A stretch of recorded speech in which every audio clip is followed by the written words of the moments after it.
So tell me exactly, what is bioremediation?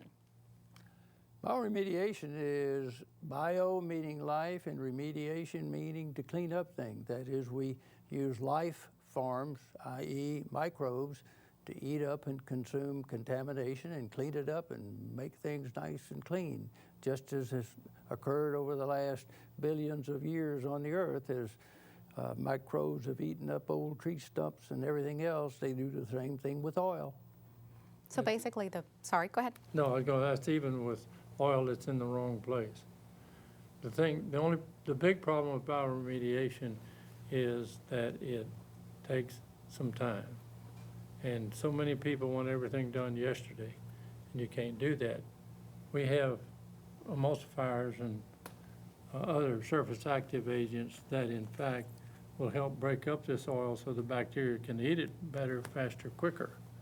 That's what makes our products, or the use of bioremediation with mixed in surface active agents, work so efficiently. So basically the bacteria eats the oil. Period. The bacteria use the oil as an energy source, just as we use sugar as an energy source. Sugar is CHO, carbon, hydrogen, and oxygen. Hydrocarbons are just carbon and hydrogen.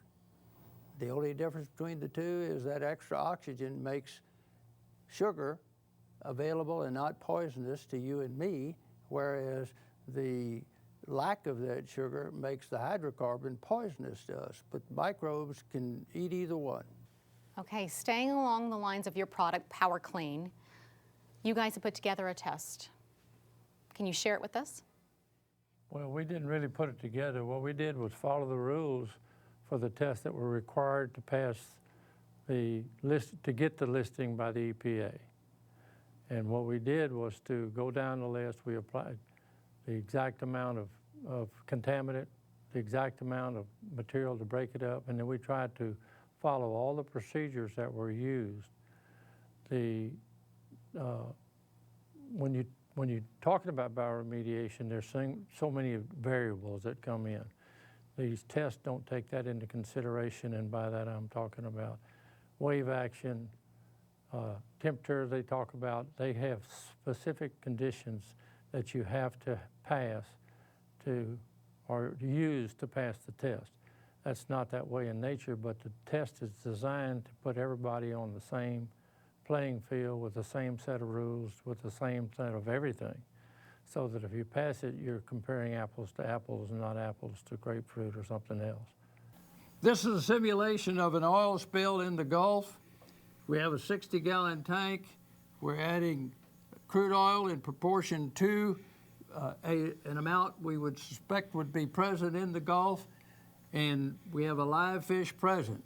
We're going to add the oil, and then we're going to add a chemical surfactant bacterial mix that is capable of introducing organisms that will eat up and destroy the oil spill. By doing this, we intend to show that the oil can be dispersed, dissolved, destroyed by microbes, and still have a safe environment for the sea organisms. So we're going to add oil to this tank, and then we're going to allow it to disperse on the surface of the ocean. And then once it has dispersed somewhat on the ocean, we're going to add a surface active agent that also has microbes in it that's capable of breaking down the oil so that the microbes will actually eat up the oil.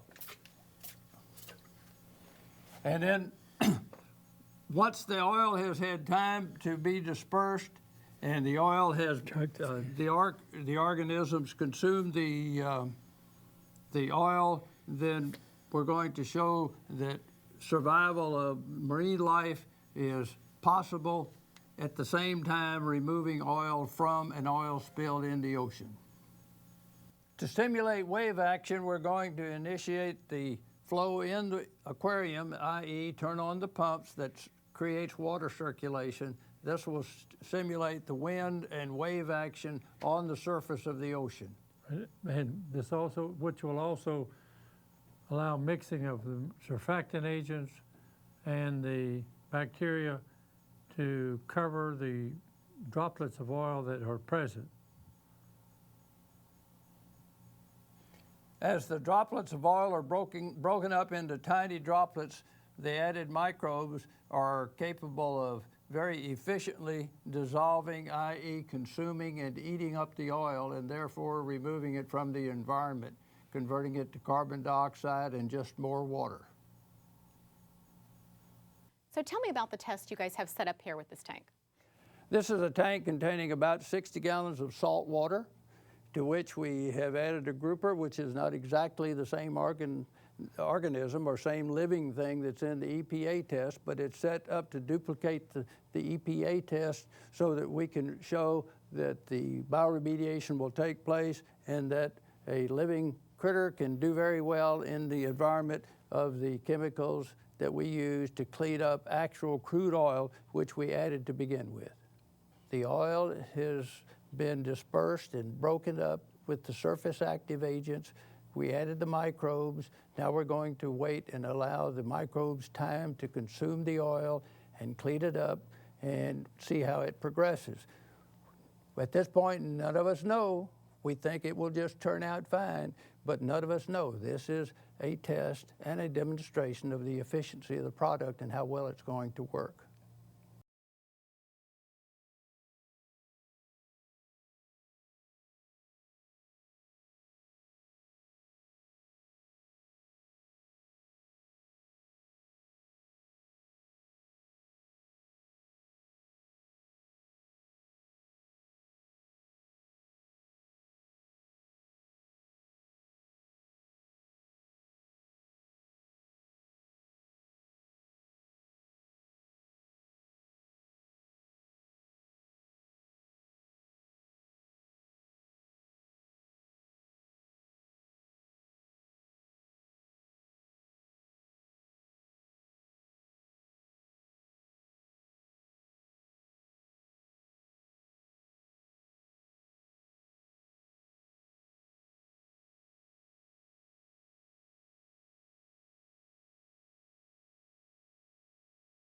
You have to remember that the material that we add will also clean up plants on the shoreline. It'll clean up the beach. It'll clean up whatever's left over. The object is to pick up everything that you can that's there, that's easily collected. And then after that, give it some time. We're going into the best time of the year right now.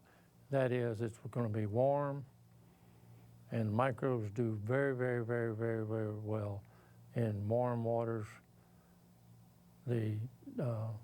Once the contamination starts getting cleaned up, it cleans up faster, faster, faster because you got more microorganisms to do the job.